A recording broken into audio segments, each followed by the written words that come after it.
آج جو ہمارے پاس سوال ہے وہ یہ کہ جب جماعت کے ساتھ نماز ادا کی جا رہی ہو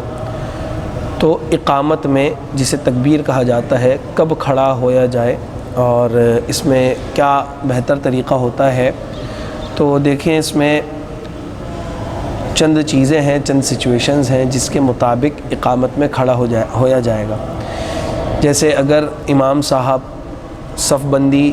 ہوئی ہے اور امام صاحب سامنے سے چل کر آ رہے ہیں تو جیسے ہی مقتدیوں کی امام پر نظر پڑے گی سب کے سب کھڑے ہو جائیں گے۔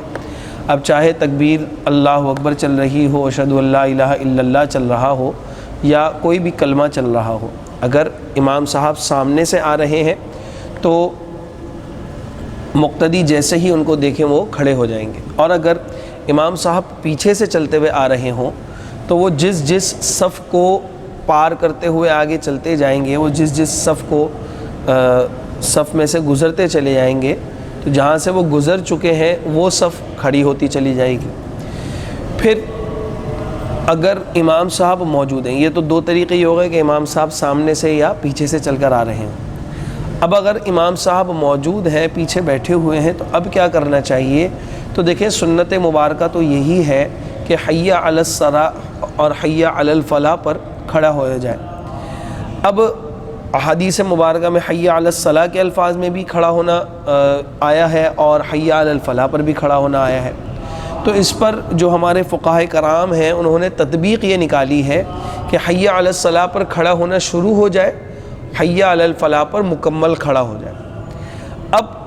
اس میں ایک چیز کا اور دھیان رکھنا ہے کہ جہاں پر جو جماعت جس طریقے سے کام کر رہی ہے آپ بھی اسی طریقے سے کام کریں۔ مثال کے طور پر اگر کسی جگہ پر اللہ اکبر کہتے ہی سب لوگ کھڑے ہو جاتے ہیں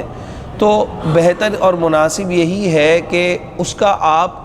اس سے اختلاف نہ کریں، اس سے ہٹ کر کوئی کام نہ کریں، کیونکہ اس میں انتشار کا سبب ہے، اس میں لڑائی جھگڑے کا سبب ہے، کیونکہ لوگ سنت مبارکہ پر بھی ایک دوسرے پر بہت زیادہ زبان تان دراز کرتے ہیں۔ لہٰذا اس تان سے بچنے کے لیے آپ جس طرح وہ پورا ایک گروہ، پورا ایک جماعت جس طرح کر رہی ہے آپ اسی طرح کر لیں، آپ بھی کھڑے ہو جائیں۔ اور اگر کسی جگہ پر حی علی الصلاۃ اور حی علی الفلاح پر نمازی حضرات کھڑے ہوتے ہیں تو آپ بھی اسی وقت کھڑے ہوں۔ اگر آپ شروع میں کھڑے ہو جائیں گے تو یہ مناسب نہیں ہے اور اس میں جو ہے وہ وہی اختلافی مسئلہ ہے اور لڑائی جھگڑے والی کیفیت بنے گی۔ لہذا ان سب سے بچنے کے لیے جماعت جس طریقے سے کر رہی ہو آپ بھی اسی طریقے سے کریے، اور یہ بھی ذہن میں رکھیے کہ یہ ساری کی ساری سنت مبارکہ ہیں، مختلف قسم کی، مختلف اوقات میں اس کو اپنایا گیا ہے۔ لہٰذا اس پر اگر کوئی یہ چیز چھوڑ بھی دیتا ہے تو اس سے نہ نماز پر کوئی فرق پڑے گا اور نہ ہی کسی دوسرے کو چاہیے کہ وہ دوسرے کو ہاتھ پکڑ کے بٹھا دے یا جو ہے وہ اس کو تان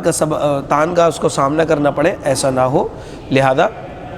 جو چیز جس کیفیت میں ہے اس کو اسی طرح ادا کیا جائے۔ اگر اس کے اندر شدت اختیار نہیں کی گئی تو آپ بھی شدت اختیار نہ کیجیے۔ یقیناً یہ آپ کو مسئلہ سمجھ میں آ گیا ہوگا۔ جہاں پر جس طریقے سے بھی اپنایا جا رہا ہے جس مسجد میں، آپ اسی پر عمل کیجیے، یہ آپ کے لیے بہتر اور مناسب ہے۔ البتہ فقہاء کرام نے